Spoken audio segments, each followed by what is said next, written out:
I'm going to show you how to share your Google Calendar. So you've created your calendar and you've added all of your dates. Over here you can see all the calendars that have been shared with me and that I've created. If you didn't know, Google Classroom also puts your assignments that your teacher input right in here. So to share, you're going to click on the one that you want to share. You're going to click on the three dots. If you just click here, it just takes it off and then puts it back on. But I'm going to click on the three dots and I'm going to click Settings and Sharing.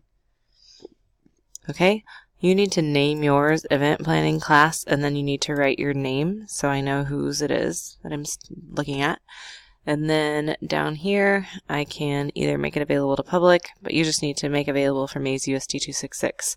You can either do it this way, get shareable link and copy this link, and then you can, if you hit copy, it copies it to your clipboard, and then you can email it to the rest of us. Or you can go down here and click Add People, and I'm going to share it with Mrs. Sauer, and then she can see all event details, which I want her to do. I'm not going to have her make changes or share it with anybody else, so there. And then I can hit send, and that's all you have to do. So I'm going to cancel in this case because I don't think Mrs. Sauer wants my calendar. But that's all you need to do to turn it in. If you used a different website, then you'll have to figure out the sharing settings for there. That's it.